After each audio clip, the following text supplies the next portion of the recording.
This is the time of the year when we all talk about budget. According to Article 112 of the Indian Constitution, a budget must be presented to the Parliament before the start of each financial year.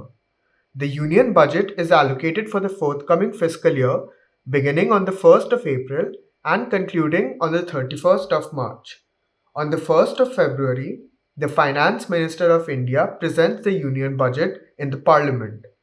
In this budget document, the central government provides information on the government's estimated income and expenditure for the next year. For the next few days, the parliament debates on this document. The entire country, as well as various industry bodies and media, also debate on it. Finally, the union budget is approved during the parliament budget session. Okay, now let's understand what's there in the union budget. In this document, the central government provides information on the government's estimated income and expenditure for the next year.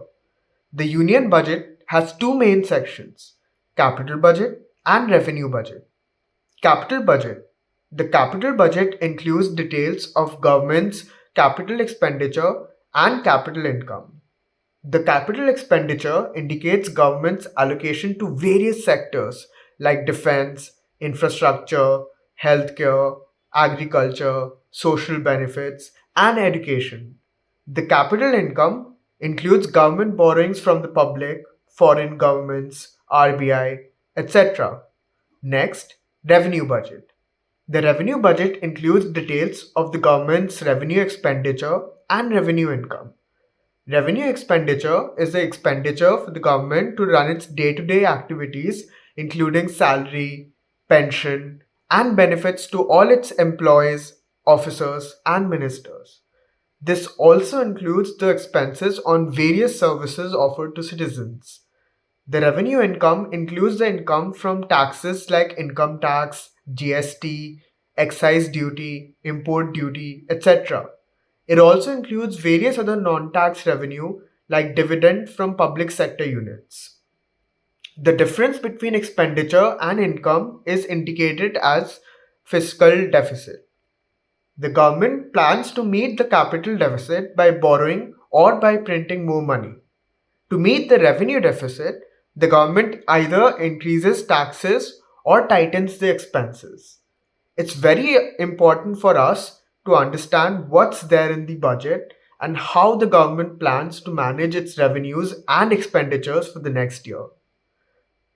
Now, what are the objectives of the union budget? Well, the general objective is to bring about a rapid and balanced economic growth of our country coupled with social justice and equality.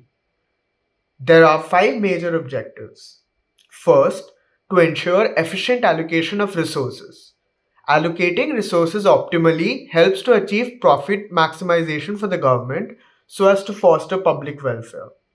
Second, to reduce unemployment and poverty level.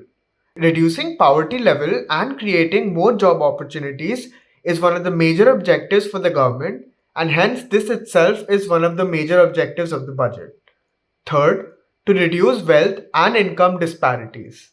The budget aids in influencing the distribution of income through subsidies and taxes. On principle, the government intends to increase the tax based on income, meaning higher the income, higher the tax. The government also plans for various subsidies and social benefit schemes. Fourth, to keep a check on prices.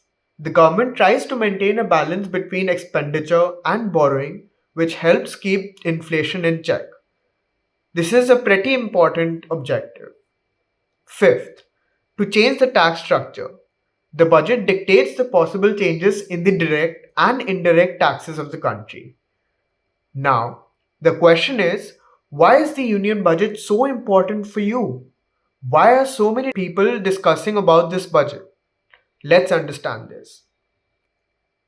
As we were talking about earlier, the changes in taxes and duties, the allocation towards infrastructure, expenditure, and defining policies to control the flow of capital, all these aspects touch the day to day life of every individual of the country.